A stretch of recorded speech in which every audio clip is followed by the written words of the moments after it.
is a global coworking and conference community. We've had our fingers on the pulse of coworking since 2012, and we've connected thousands of operators, both in person and online. On the Juicy podcast, we talk with the people making it happen day in and day out. Let's get to it.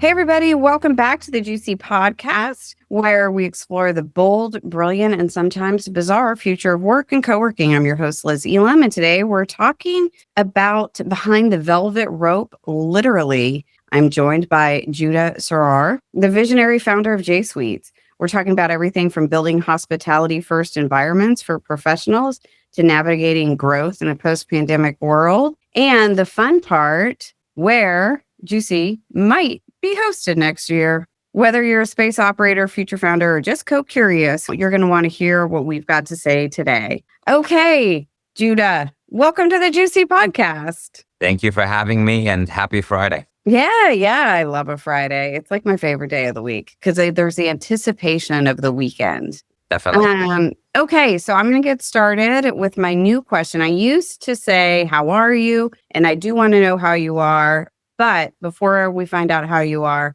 one of the things I've figured out for myself and that I see with a lot of other people is how important their morning routine is. So I've got a very specific morning routine, but you're a very successful gentleman, and I'd love to hear what your morning routine looks like. So my morning routine starts early morning. I wake up at around 6:30.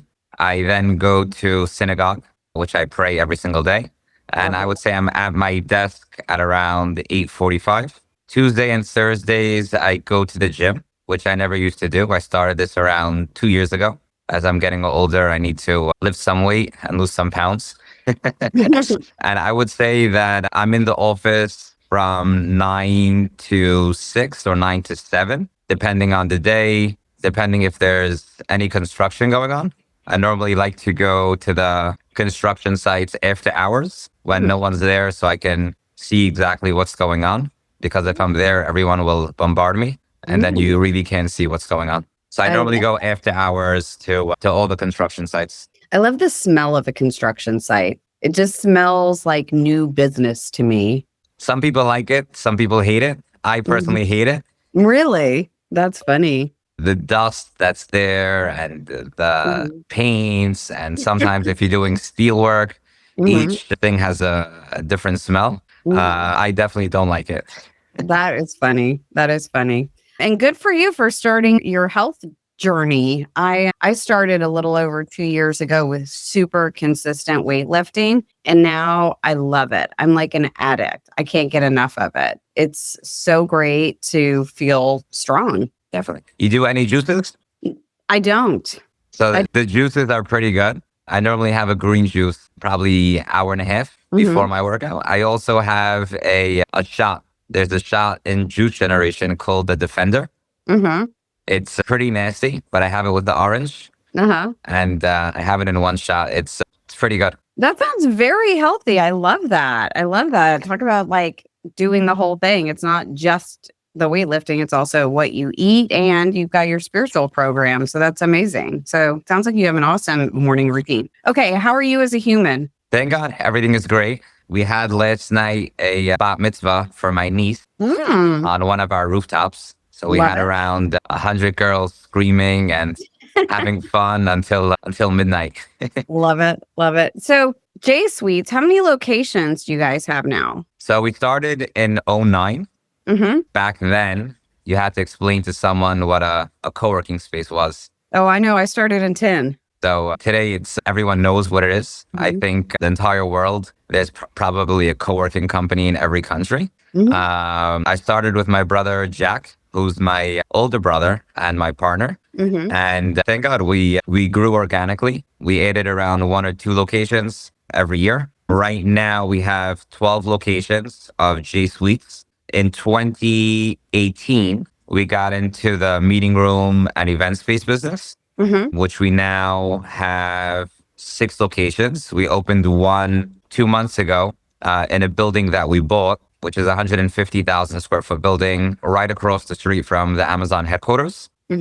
And we also have 4 rooftop spaces. So definitely a lot going on, a lot of emails, but thank God we have a great team. And I pretty much just oversee all operations from my office. And I love the construction and design, building the spaces. That's really what I enjoy. And that's my passion. And that is a fantastic rise. And, it's opening a conference center before a global pandemic has got to be a little daunting. But I want to hear first, before we get into a little bit more about your rise, is what inspired you guys to start? So I was 19 Uh-huh. when I opened my first location. Mm-hmm. I pretty much started straight out of high school, and I saw the business on 28th and Broadway, Mm-hmm. which a company is not there anymore. The company was called Grace Corporate Park. Mm-hmm. I think they had one or two locations, and the economy took a big hit. I know that the buildings a year ago were probably asking half the price.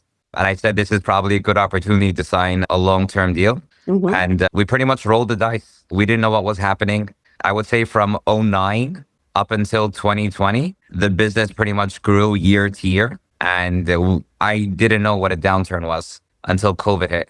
Mm-hmm. And I just thought, this is a business. It's easy. And, we'll just keep making profit year after year, adding locations. And that's business world.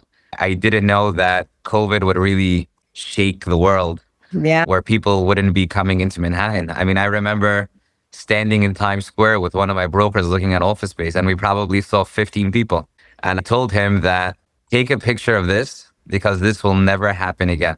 There Times was, Square, 15 people, there was no cars. It's like yeah. a bomb hit. Yeah.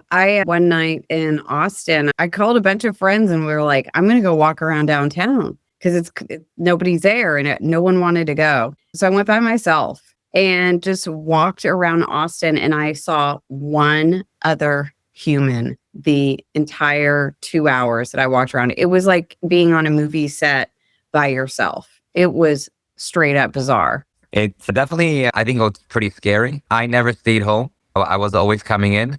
Yeah, me Uh, too. I remember driving. It normally takes an hour Hmm. from my house to the office. Would Hmm. take me probably a half hour, 40 minutes. There was no cars on the road, Yeah.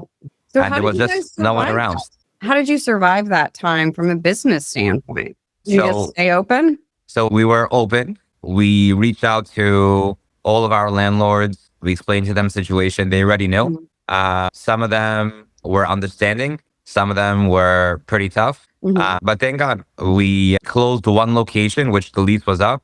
And I would say we added 7. Wow. So since COVID to now, we added 7 spaces. One of them, which we took over from a company called Work Better at Mm-hmm. 40 Wall Street in the Trump building. Mm-hmm. Lisa Sky actually sent me a message. She goes, there's a space that just came on the market, Mm-hmm. and the space is pretty much brand new. They just finished construction. You should go take a look at it. And within 2 weeks from start to finish, we closed the deal with Eric Trump.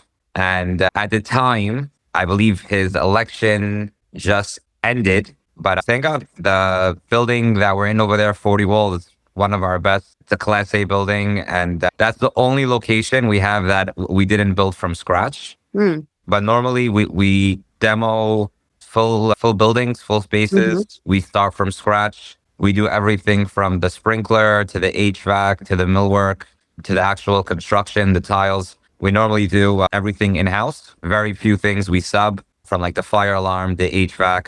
But we have a good construction team that we pretty much built for J Suites, J Conference, and buildings that we own as well. Amazing. And how did you make the shift from leasing to buying?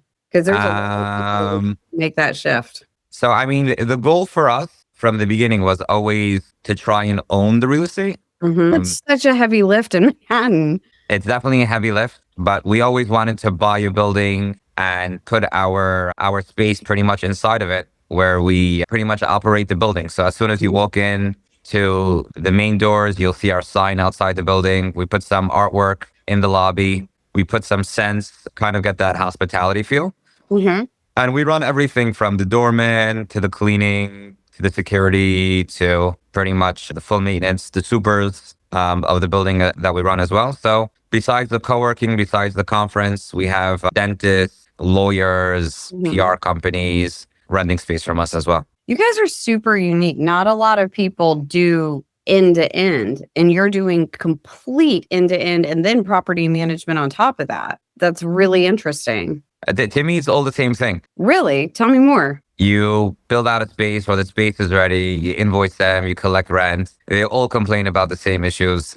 So it's just the same thing over and over again, Yeah. just on a larger scale. Yeah. The financing was a bit challenging when we bought 8 West 38th Street. The bank since then, from 6-7 months ago, opened up a bit more to office space. And the news that we're hearing in the industry is all positive. Big tech is coming back in a big way. AI, people are taking more and more space. And you're hearing less people put spaces on the sublease market. People are gobbling up spaces. So I definitely think that the market is going to recover more and more. You do hear that the Class A spaces are pretty much almost at capacity. There's no new real buildings going up for office. A lot of office buildings are being converted to resi. And it's going to trickle down to the Class B, to the Class C. And I remember in 2017, 18, you couldn't find space. People were coming to our spaces with a check in hand. So when there's so much space on the market, you have to follow up. You have to like really push them to sign a lease. And I think slowly, we're going to get back there. Yeah, for sure. I'm definitely seeing like a change. And, I think WeWork being cash, positive with their EBITDA is actually fantastic. IWG doing $100 million buyback. I think people sort of, there was definitely a peak on, oh my gosh, Industrious got bought, but they also were valued at $800 million. Like, have you looked at the zeros on that? Like, that's huge. And I think those are great indicators. Yes, they're very big. They're the big guys, but there's so many others coming and filling that space, right? You guys, the Malin, Switchyards, Quest, there's fantastic momentum. And even this week on LinkedIn, there's been some really great conversations about the re-rise of co-working, or I call it the renaissance, but I think it's all incredibly positive. And you are such an amazing entrepreneurial success story. I absolutely love it. So how do you define the J Suites experience or the J Conference experience? How is it different? How do you stand out in that massive market? So I would say that we're pretty well priced compared to a lot of our competitors. Our spaces are fairly modern. If a client wanted a special build out, we customize the build out on a multi-year lease, where a lot of our competitors would just say, hey, this is the space. It's as is. There's no modifications. We take a bit of a different approach. Our spaces also have a lot of phone booths, lounge areas, a lot of common spaces, which our early locations, I would say our legacy properties don't have that, which we since then modified it. We used to take every square inch and make an office or a meeting room, and we just had a reception and a kitchen. Today, that doesn't work. So I would say you live and you learn and you see where the market's going. In this business, you have to be open-minded. Things are always changing. There's always different platforms for the co-working businesses. We invested a lot in tech on our website, and we use a lot of the third-party platforms which help us with the entire process for giving clients a good experience, because the easiest business is the clients coming back and just rebooking, or if a person leaves a company and joins another company and say, hey, we were at J Suites before, we want to go back, they'll bring the company that they moved to back to us. And we see that all the time. Yeah, that's the easiest, cheapest, best money is existing clients or referrals from them, for sure. I definitely agree with that. Juicy UK London is returning to Convene 22 Bishopsgate on Wednesday, 8th of October, followed by our co-working tours on the 9th. But you'll get backstage access to some of the top co-working spaces in this phenomenal city. Now, Juicy UK London will deliver unparalleled networking with global industry leaders, insider insights into emerging workspace trends, and strategic tools to position your business ahead of the market. It's also a lot of fun. Come for the talks, stay for the people, leave with your next move. Tickets launch in May at uk.juicy.co. See you there. So your spaces seem to lean into luxury and polish. Where did you learn your hospitality angle? So that's a very good question. I would say a lot of it comes from our design team. Mm. We look at a lot of different spaces, a lot of different hotels where we pretty much take pictures Yep. and we say, Do that all the time. yeah, let's use it for inspiration, or, hey, I like this chair. I like this table. Look how the TV looks here. And there's a lot of many nice co-working spaces, which I'm always very impressed with. And, we try and take some pieces from different things and we try and make our own space. All of our spaces have some unique look or design or feel, just depending on where you are. Yeah. And they have different clientele. Nice. So different, like, it's just like the flavors of co-working, or how I've always talked about it, right? It's like, go figure out what fits you and your personality and your team and go to that space and try all the flavors and see what fits. Yeah. I mean, most of our competitors have their own look and their own design, and they do it very well. Some of us take a little aspect from each company and they make their own. But I definitely think that while you had the last 5 years people closing down in the co-working business, the last, I would say, year, there's been a lot of new players. There's people going to be getting back into it. Yeah. And I just think it's just good for the co-working business in general that more people are getting into it and they know about it. And we're getting a lot of big players trying to get into it. Yeah. I mean, it's all good. I mean, the great news is that there is enough volume for everybody. And I'll never forget, and I've probably mentioned it on this podcast 50 times, but Steve King of Emergent Research in 2011, we were at a co-working unconference in Austin, Texas. And there was somebody from like San Francisco, and they were like upset because another co-working space had opened in their city. And Steve just said, you can't build them fast enough for the demand coming your way. I have always said that has never changed. There's so many humans. There's so much opportunity. We're not going back to the office, and corporations are coming to spaces in droves too. It's like we have this huge opportunity right now. And, new spaces did kind of quiet down for a while. Of course, nobody's going to open a space during a pandemic. Nobody's going to open one right after a pandemic. And it's actually really recently that we've seen lots of these spaces, like first time spaces, one location pop up. And that's great. I'm all for it. I love it. The more, the better. Okay. So you attended your first Juicy this year. How did you find it? I would say every year, probably 7 to 8 people ask me if I'm going to Juicy. And I would always say, what's Juicy? And, I used to attend, I would say every 6 months, a WANI meeting, which was hosted by Ray Lindenberg. Yeah, bless his soul. Bless his soul, who passed away. And I remember going to my first one and I was just inspired, where 15 to 20 people from the same industry can sit on the same table, who are all competitors, but all like each other and talk about it and see what's going on in the market. And since it stopped, I said, I got to be involved with a different conference, a different group. And Jack and I we took a plane from New York to Boston, and it was like 40 minutes. And I remember him telling me, Judah, I got good news. I'm like, what? He goes, I got points and we're going to be sitting first class.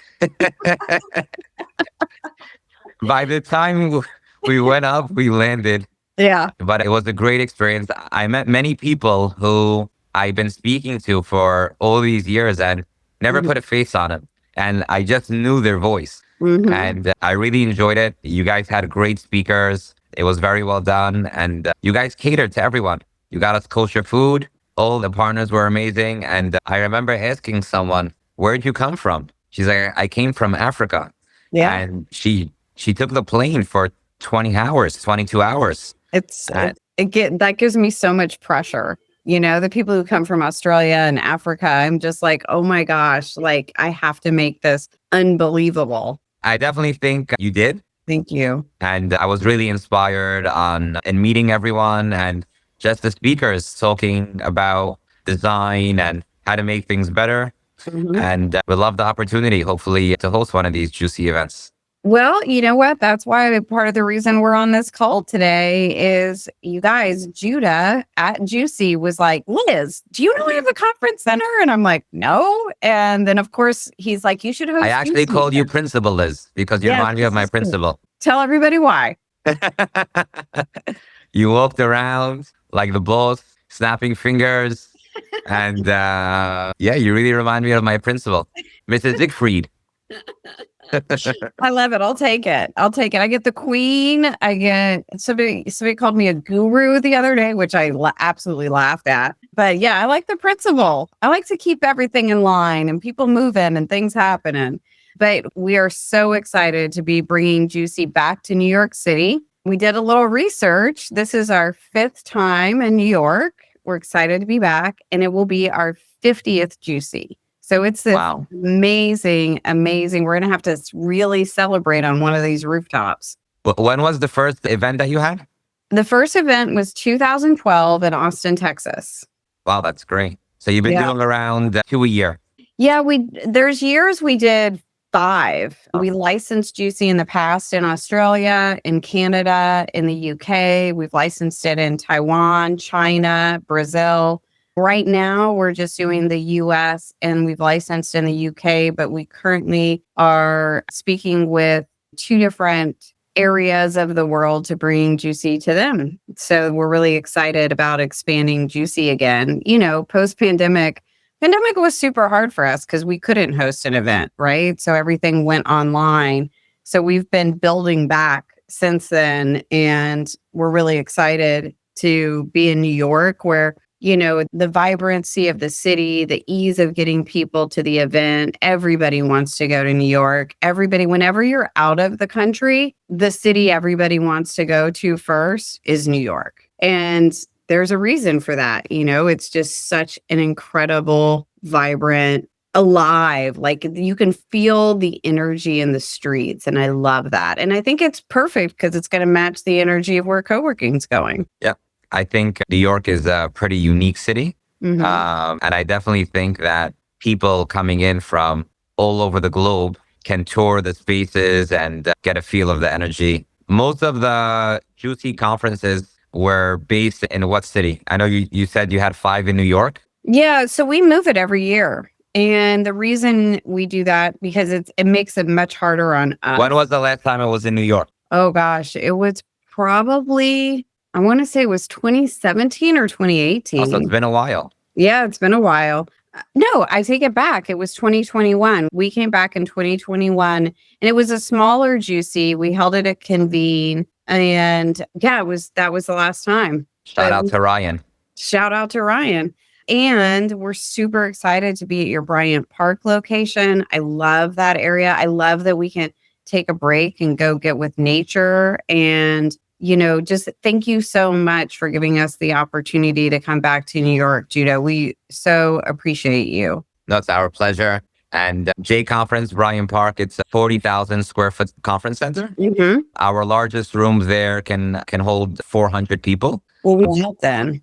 We call it the Paris room. So they're named after famous cities. So we have Paris, Sydney, London, Tokyo, Tel Aviv, Toronto, Dubai, and Rio. It's a total of 8 meeting rooms with a lot of common spaces. So on any given day, we can have around 400 to 500 people just in our space. I was actually a bit bored yesterday. I passed by and we had close to probably 400 people just jammed all over the space. Wow, amazing. Well, we're super excited to be in the space and we're going to use every inch of it and it's going to be amazing. So Juicy 2026, New York City at J Conference, Bryant Park. It's still okay. So we are almost out of time. It's unbelievable how fast the time goes. So I want to ask my 2 more questions. One is, where do you see the future of coworking and flexible workspace going in the next 3 to 5 years? I think it's going to be harder to find spaces.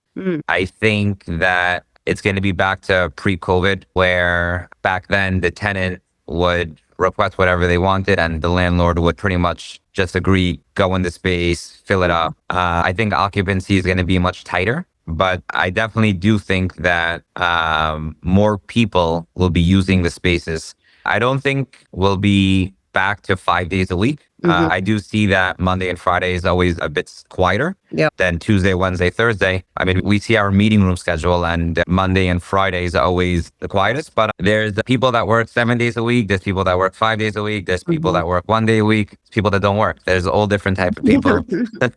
And I definitely think that the brand awareness of all these brands that are buying or opening up have really changed the co-working landscape. Yeah, I think it's all good news. Now, then I thought of another question I have to ask. Are you ever going to leave New York for more regional co-working? So in 2 weeks, we're going to be announcing a deal outside New York City. So it's interesting that you asked me. I actually have the lease right in front of me, which is in final review. So hopefully some good news. Oh, great. Mazel tov. Okay. So now for a fluff question, but I love these questions. So if you could go back, you're going to sit down with 12-year-old Judah. Where in the world is 12-year-old Judah? And what advice would you give him about the future? So I would say to 12-year-old Judah, seek advice from others, which is always important. Get someone's opinion that's not involved in like the day-to-day and the nitty-gritty, and they have a different look at things. I would say to get one or two like mentors that you look up to and ask them questions while just making a quick decision.